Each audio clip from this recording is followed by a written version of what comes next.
Welcome to ECN Trade Daily Video. Before we begin, it should be noted that any advice is of a general nature only and that your personal circumstances have not been taken into consideration. Hello everyone, my name is Rob Clayton and thank you very much for joining me. It has been a very whipsaw 24 hours with the market first of all starting with the Australian dollar looking to the upside of 77 cents, did post a high of 77.25 before turning around rather sharply this morning after President Trump announced that he was asking for the USTR, also known as the United States Trade Representative, to consider tariffs on an additional $100 billion worth of goods from China. The market tumbled rather heavily this morning and posted a low of 76.57.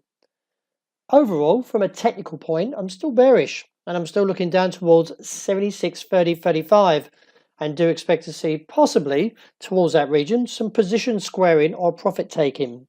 But overall, the market is negative into the next 12 hours.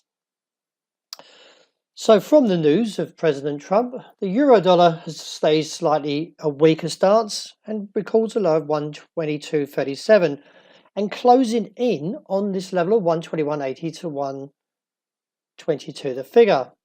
The dollar index surged this morning on the back of the announcement from White House and posts a high of 90.06, currently trading around that level at present. Now, from a technical point, the euro is bearish, and I do expect to see further weakness, but we do need to cut this double top bearish reversal to get the move from 121.80 down to 118 region, as the exposed level is measured from the top of this head to this neckline. Resistance on the day is seen at 122.95. Now, later tonight, we do have the non-farm payrolls release at 10:30 Sydney time. It is expected that the non-farm payroll number to add around 188,000 jobs in the forecast for March, with the previous release seen at 3,013. The average hourly earnings previous was at 0.1%, and the forecast holds slightly upbeat 2.3%. The unemployment rate forecast is seen lower to 4% from 4.1%.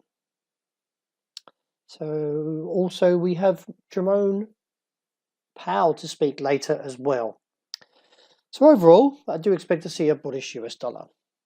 Well, dollar yen has surged higher and now challenges that level of 107.30, but still further upside bullishness is required to get a target of 107.70. Overall, though, I do expect to see dips to remain shallow with a support seen at 106.55.70. The pound overnight was weaker, and as you can see, is now moving closer to this uptrend, which comes in at 139.30.55.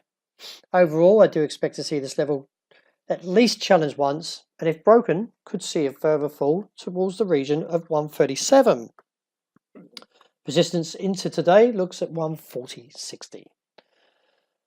So with the recent Gravestone doji posted, the market didn't get the confirmation that it was looking for. It did slightly, but now from the rebound this morning, does question whether gold can actually sell off in the next 12 hours. It is expected that it will be a little bit stronger, and could see a move towards 135 to 142. Nevertheless, the market overall should actually turn back to the downside. And rounded off with oil, well, the market has